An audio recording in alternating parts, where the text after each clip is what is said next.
Salutations, BookTube. My name is Blessing. You're watching the City Girl Writer channel, and today I'll be doing the new Year BookTuber Tag.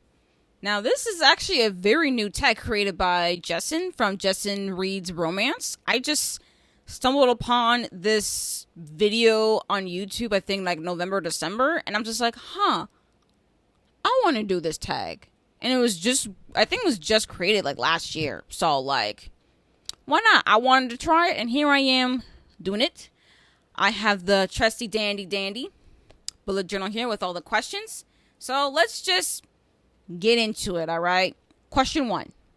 What are you most excited about for 2023? Well, honestly, in general, I'm kind of just excited to just get into more with like YouTube, and just create content. I think I'm most excited, honestly, with just possible videos I'm going to be making this year. Like, I already have like a few experiment videos series I'm planning on for this year, and I'm just like, wow, this will take a lot of work. Not only like a lot of work per se, but like it will take me a long time to like make those videos, because like they are going to be pretty research intensive for me on my back end. But like, I hope that I really am excited to see if y'all would really like those kind of videos, Especially like since last year, I think a lot of people do like seeing booktubers make those experiment videos. I was like, you know what? I want to try that, because why not? I'm also pretty excited just in general, just to even go back to school, because I've actually just been having like a break from academia for a while now. And I'm just like, yeah, I think it's time for me to like go back to school and stuff. Even in our instances, I sometimes do miss school. And I'm like, you know what? It's time for me to go back. So I'm excited, but also nervous and even a little bit anxious of going back to school, but I think I'll be fine. I think I'm going to be fine with going back to school. And also, I'm hoping that I'll be able to travel a lot more this year. I ain't going to travel too much as far as like, being like outside the state or anything, but I hope to at least travel around a little bit more with the fam, of course. So yeah, that's pretty much all I'm excited for this year. I'm hoping that all those things happen. All right. Question 2. Do you have a Goodreads challenge goal, and why that number? Well, 1, I do, even though I'm not really a big fan of Goodreads. I'm personally am a Storygraph stan. That's just me, but I do have a Goodreads account, and my Goodreads goal is to read 75 books. And why that number? Because I read 75 books last year. I read it last year, so why not try again this year, right? Question 3. List 3 5-star predictions. All right. I got this. Hopefully these are 5-star predictions. I'm hoping, but they're all from my physical TBR, so I am kind of excited. I'm getting the vibe that they're going to be 5 stars. Looking forward to some new favorites this year. So the first one on the list is actually what I'm currently reading, and that is A Minor Chorus by Billy Ray Belcourt. Now, this follows an indigenous character, a queer indigenous doctoral student, who steps away from his dissertation to write a novel, basically. So it kind of gives off like dark academia, but like in a different sense, not like your typical dark academia that has like murder and death and a group of students or anything. This is really just following like a PhD student who's stressed and kind of just tired with academia and writing the dissertation, and be like, you know what? I want to write a novel. Let's do something different. So yeah, this is going to be a very interesting dark academia novel, which I don't hear a lot of people talk about. I actually heard about this book because of Jesse from Bowties and Books, and from their Instagram, well, not just their Instagram, but honestly from their book club, the NB Book Club. I definitely do think this will be a 5-star read, because I've already started it and I have been annotating it unintentionally, to be honest, because I didn't think I was going to need to annotate it, but like there's just a lot of like really good, not just deep hitting quotes, but stuff that like this doctoral student's going through that like I was thinking and feeling about when I'm only like someone like in their undergrad, like I'm not in the level and that academic level of writing a dissertation. Like, no, I can't fully relate to that, but I could relate to like this struggle that this main character is going through regarding just like this loneliness, profound loneliness regarding this academia and how academia kind of feels isolating, and I really related to that. So I'm definitely looking forward to finishing this, and it is short. It's like less than 200 pages, like 159 pages, and I'm just like, yeah, this is definitely going to be a 5-star. So I hope that it is going to be a 5-star. Please don't let me bite my own words. And also, this is actually written by a queer, specifically a two-spirited indigenous person. Like, the author is indigenous. So, you know, if you want to read some more books by indigenous authors, here's another one to add to your list. Now, another 5-star prediction, which is another book I currently am reading, which I actually just started reading as I'm recording this, is The Vanished Birds by Simon Jimenez. This is a sci-fi fantasy book, and to be fully honest, I don't really know what this is about. I just started it, and honestly, looking at the back of it is not really giving me much. And that's okay. I think this is just a book I'm just going to have to enjoy blindly. Now, I do know this was pretty much hyped on, like, the sci-fi side of BookTube, I think, around the time of this release, but I haven't heard a lot of people talk about it, but I have seen it talked around, like, on Instagram and stuff. Actually, I got a recommendation from someone I follow on Bookstagram, and I think this would be a 5-star because, honestly, the writing is really engaging for me. I'm already pretty engrossed into, like, the story itself, even though I am a little bit confused here and there, you know, but, you know, that's just with me and sci-fi, all right? I'm always going to be confused with sci-fi. I don't know. I know it's very early, like, I didn't even finish the first chapter yet, but I just have this vibe that this would be a 5-star book for me. Not like a 4.5 that ran up to 5, not a 4.75. I truly believe this would be a solid 5-star read. All right? Along with also a minor chorus. Like, I think this would be a 5-star read, even though I'm not that far into it. But it gives me this vibe that, like, yeah, I'm going to enjoy this. This will be really, really good. Solid story, solid writing, solid character, solid themes, world building. It's going to be solid all around. I'll have no notes. That's another 5-star. So I have one more 5-star prediction. Now, this one I haven't heard a lot that's been talked about on BookTube, unfortunately, but I have seen it around on Bookstagram a lot, at least in my own little corner of Bookstagram, and that is A Song for the Wild Built by Becky Chambers. Now, this one is this is a novella. It's I think it's a sci-fi fantasy novella, and I think this is the first in a series. It's definitely a first in a series, but I don't know if this is like a trilogy or a duology or there's going to be more books. I just know this is the first book and there's a second book. I'm not entirely sure what this is about either. I think something about robots and people, like a monk, I think. And it's talking about life. Yeah, I haven't even started reading it yet, but I predict this to be 5 stars because, or at least the people that have talked about this book has said this pretty much felt like a book that you didn't think you really need to read. Like, you didn't think you would need to read it, but once you read it, you're like, oh, I needed to read this, you know? That's what I heard about. And it's short. Like, one of my goals this year was to read novellas. So, why not read a novella, right? Same thing with, like, a minor chorus. It's a novella, The Vanished Birds, it's science fiction. Like, they're all part of my reading goals. So, like, you know, I think it'll be something I will really vibe with. And also, Tor.com. I personally cannot go too wrong, at least not too far wrong with Tor.com. Although Tor and Tor.com, there's been very rare instances where Tor and Tor.com and I have not seen in the same, we don't see the same eye level, you know, but like, for the most part, for the majority of the books, 9 times out of 10, I've loved their books, so I have no complaints. I am hoping that all 3 of these books would be 5 stars. Fingers crossed. Hope I don't have to jinx myself at all. Question 4. What genre, subgenre, or trope do you want to read more of? I have multiple answers for this one. I have answers for the genre, subgenre, and trope. So for genre, I actually have more than one. I do want to read more poetry. I only have read like one poetry collection last year. And I'm just like, I think I would have enjoyed the poetry collection more if I read more poetry, you know? Got more engrossed into poetry, you know? Just me. That's just me. I'm also kind of curious in gothic fiction. Because one thing I noticed, at least with going like dark academia books, is that sometimes they could be, more than often than not, they're categorized as like thriller or mystery novels, unless they're specifically like historical fiction or fantasy or speculative fiction around there. If they're in the fantasy realm, it's a little bit different. But I do realize though that dark academia books that are like classics, classic books that are categorized into the dark academia subgenre tend to be around the same vein of gothic novels. And I'm just like, maybe if I read more gothic novels, I can understand more about dark academia. But But, that's just something I'm just interested, I'm just interested, with the Gothic genre. I'll maybe try some classics here and there that are Gothic, and maybe some more modern novels. Modern Gothic, classic Gothic, let's compare and contrast, right? I'm also very interested to read way more nonfiction. Like, I have this shelf right here, all this here, that's nonfiction. And also have some essay collections as well. That's also nonfiction. I own nonfiction. Let's start reading. I need to read all this. I need to read these. So, yeah, that's on the list.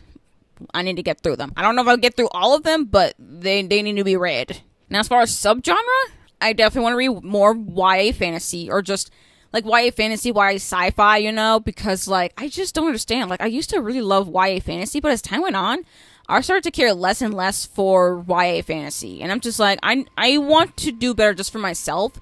Because sometimes I read a fantasy book that, an adult fantasy book. I'm just like, sometimes I need something that's a little bit more YA, Because why not? Now, as far as a trope, I want to read way more found family books. Like, please, comment down below. Give me some recs of found family. Give me a bunch of recs, please. I am starving for found family. I love the found family trope. It's my favorite trope in books, in TV, in films. Give me found family and I will love it for the most part, hopefully, if it's done well. So, please give me some good recs, please. Question number 5. What trope do you think will be the most popular in 2023? This one's honestly a very hard question because I don't really pay attention to trope trends or a lot of bookish trends. I do remember, though, that enemies to lovers is a very very popular trend that I remember for sure, like in 2021, even 2022. As far as 2023, I mean, I think enemies to lovers will still be pretty popular, but I think, more and more people are starting to get more interested in, like, cozy mysteries, cozy fantasies. So whatever tropes are in, like, those kind of books, I think people will flung over there to, like, those kind of tropes. I don't know. I think enemies to lovers might still be up there. Or maybe even friends to lovers. Friends to lovers could be having a shine. But also the grumpy sunshine trope was also pretty popular last year. So, especially if the woman was the grump. Yeah, honestly, I think I'm going to have a lot of more grumpy sunshine. As far as, like, the romance genre, I think we'll have a lot more grumpy sunshine trope kind of books where the girl is a grump. Or maybe it could be a grumpy dynamic or as well. That could be another trope that could be popular in 2023. All right. Question number 6. Name 3 bookish goals for the year. I don't know if I'm going to make it through these goals, but we'll see. So, 1 is to read at least 1 classic a month. You see that shelf with Katara and Sokka there? Those are my classics. I don't know if I'm going to read any. I don't know if I'm even going to read one of those this month. Because I already have. How many books am I currently reading?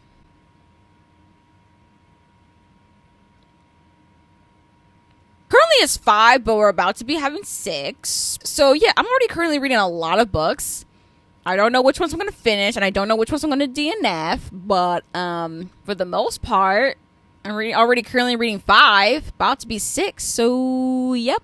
We'll have to wait and see on this one, right? So hopefully I'll be able to read at least 1 classic a month. Hopefully I can find a classic up there that I can read quickly. Another bookish goal is to complete a reading challenge. Like, I tend to, like, try to participate in, like, readathons and reading challenges, but every single time I participate, I never be able to complete those things. And I'm like, dang. I really thought I'd be able to complete it, and I want to be able to complete 1 reading challenge this year. 1. So far, I'm already a part of the Storygraph's January Pages Challenge, where you update your page tracker count every day. Even if it's a page or a minute, you just update, you read basically every day. And so far, I've been on track for that. So, we're going to keep up. I'm going to keep up with that. I'm hoping to at least finish that reading challenge, right? And also another bookish goal is for me to write longer reviews and also see if I can write those reviews more often on Storygraph than Goodreads. Because I'm not really a big fan of Goodreads, y'all. I'm just not. I really prefer on Storygraph, but I don't really write longer reviews on Storygraph. So I'm going to try to build a habit to write those reviews over there. All right. Question 7. Name 3 personal goals for the year. Well, that should be pretty easy. Well, one thing's for sure is that I want to be able to journal way more often. I already actually have a journal with me. I'm already using this as a journal. This is the Archer and Olive witchy, purple kind of witchy book. I got it for like in October or something. So yep, this is pretty much my journal that I'll be able to like, you know, write my personal thoughts and things. I'll link the Archer and Olive's website down below. So if you want to get one of their A5 notebooks or any other of their notebooks as well, I'll make sure to link their website down below if you want a notebook like this and, you know, nice shine and things. So yep, I'm going to be using this journal pretty much for, you know, just personal journaling and stuff. You know, be able to, you know, process my anxious thoughts and negative feelings. Another thing I'm also be doing that I'm starting actually this month, and I've actually been so far doing pretty well with, is honestly writing like a gratitude list every month. So like every month I'll have like a page on my my main like planner journal notebook thing.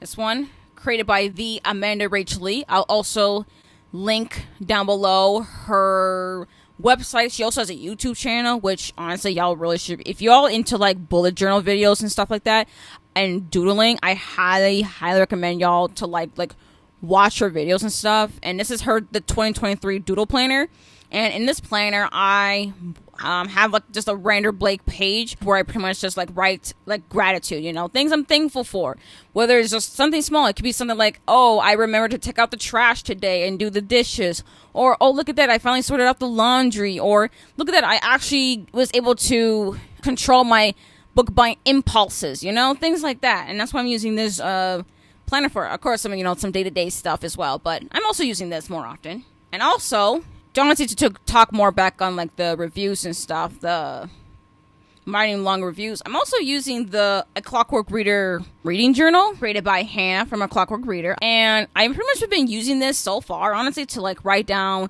some quick thoughts on every book I've read so far. This is actually where I also write like a quote. Just a random quote I had in the book that I really liked, just to keep track of those as well, and my ratings. And there's some other bookish content kind of things on here too that I'm able to track in here as well. So I highly recommend y'all, if you're into like having like a reading journal that's already like made for you, just use this, all right?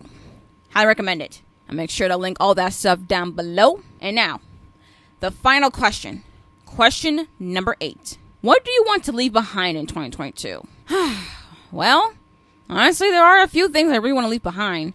One is impatience. I feel like I'm a pretty impatient kind of person. I don't like waiting for things, but honestly, I want to leave that behind. I need to learn to be way more patient, not with just things, but also with myself. I feel like I keep rushing myself, and I'm like, no, I need to like take time. Like actually take time.